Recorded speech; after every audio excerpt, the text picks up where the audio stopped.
what is religion? Why is it important? And what does it tell us about the human condition? I wanted to preface this video by saying that I personally am in no way religious, but I also do think that religion is actually very useful for humanity. And here's sort of what I mean by that. When you look at the scriptures and of all the religions, whether it's Christianity, Islam, Judaism, and so on and so forth, you notice that a lot of the values are oftentimes very similar. It's almost always something along the lines of be nice to others, treat others as you'd like to be treated, don't hurt others, stay away from vices, all this sort of stuff. All of which seem to be, in my opinion, a very good way to live your life and improve yourself as a person, and to also be as fulfilled as possible. And so I think that it would make sense that in following these commandments or these rules, you would, in fact, live a better life. Which is why I think, for example, somebody like my uncle, when I ask him, why do you think religion is real? A big part of his argument is, well, when I pray and when I do these things and I put my faith in God, I actually reap the benefits. And when I don't, then I see how it negatively impacts my life. And this is also why I think it's good, because why would you take that away from somebody if they're not hurting or harming anybody else and they believe that that is truly making their life better? I fully believe that they should go ahead and do that. And that's really true of anything. If you're doing it for yourself and it's improving your life, why would you stop it? But my argument would be, how can you prove that that is actually God and not your own doing? How can you prove that through praying and through doing the things that you think are supposed to make your life better are actually making your life better because they just make your life better, and not because there is some guy in the clouds who is helping you out? Now, of course, in the same way, I cannot prove this, but I think Ricky Gervais has a very good joke which sort of explains generally or broadly sort of the idea, and it goes along the lines of something like, me and people of religion are very similar. There have been thousands of gods in the past, and you only believe in one more than me.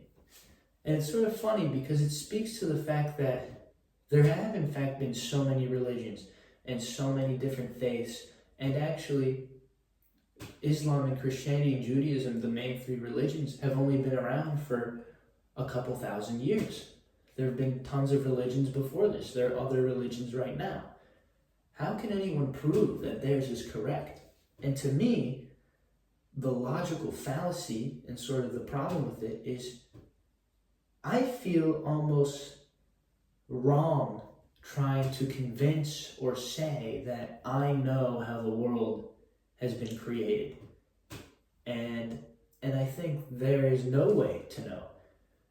And I don't think, and it's not like, oh, evolution, Big Bang Theory, I have no clue. I don't know. It could be Big Bang Theory, we could be in a simulation, it could be God, it could be Allah, it could be Jesus, it could be something else. I have no idea. But for me to argue, especially on a large scale, that I know, or that here's the evidence, would to me be untruthful. And I feel like that itself goes against my morals.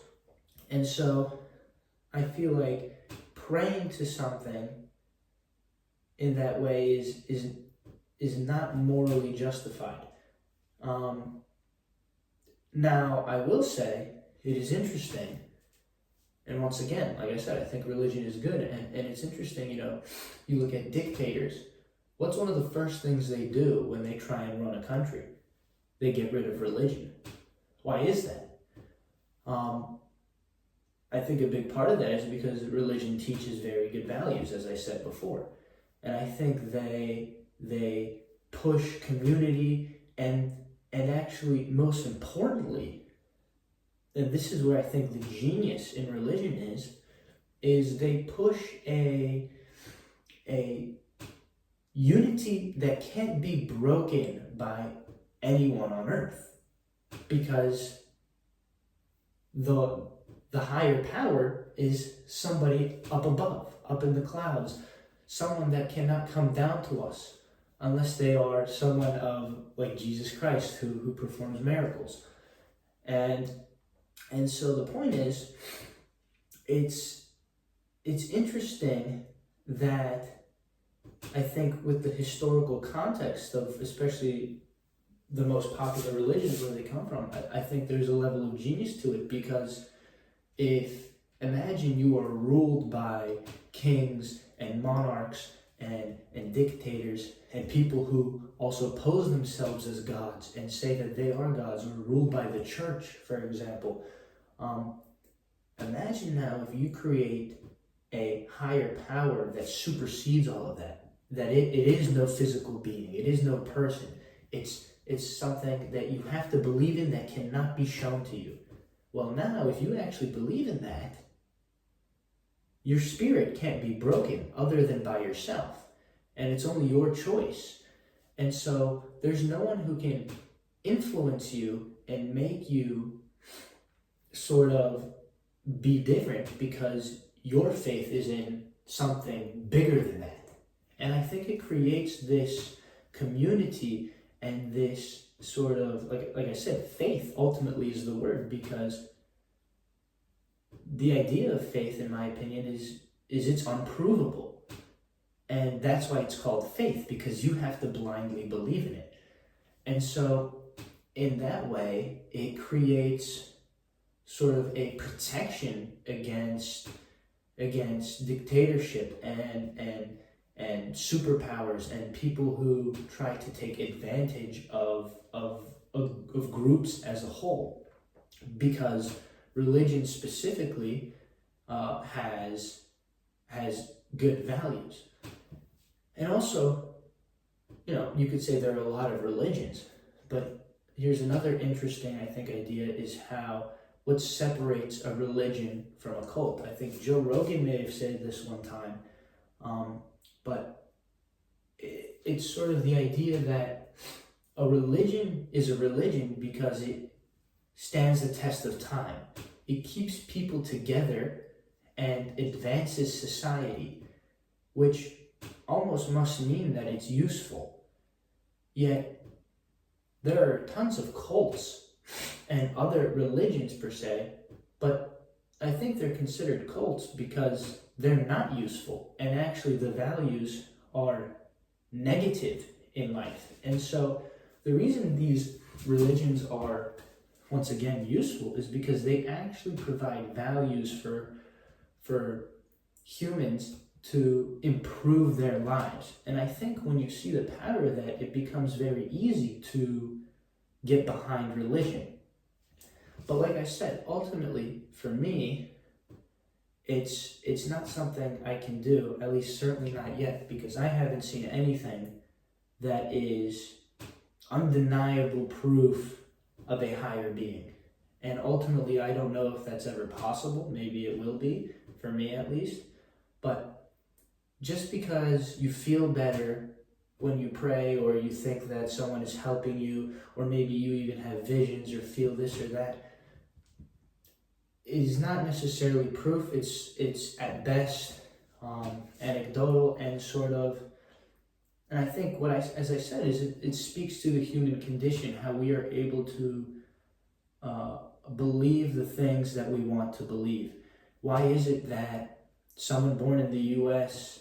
is almost always Christian? Well, maybe the U.S. isn't a great example, as it's a very diverse country, but let's say somebody in Poland is going to be almost always Christian if they're born in Poland, yet when they're born in Saudi Arabia, they're almost always going to be Muslim.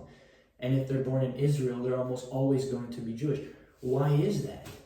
Isn't it interesting? And it almost can't possibly be because that there is a correct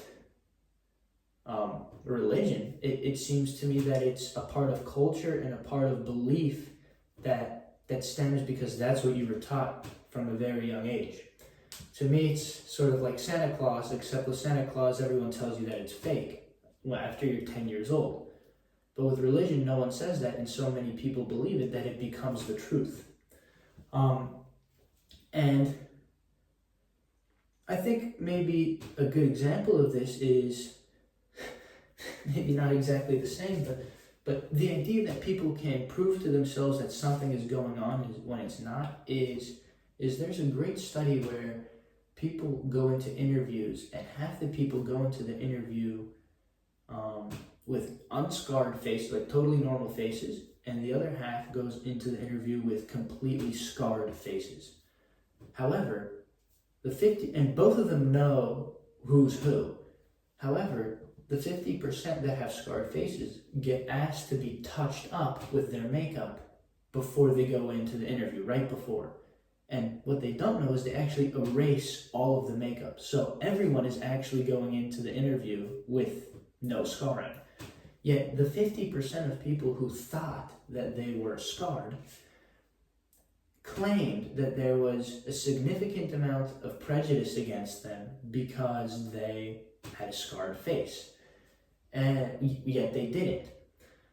And this might not be the exact same thing, but the point is people are able to believe things because that's what they're told and that's how they feel about a situation, and there's no actual bearing evidence behind it.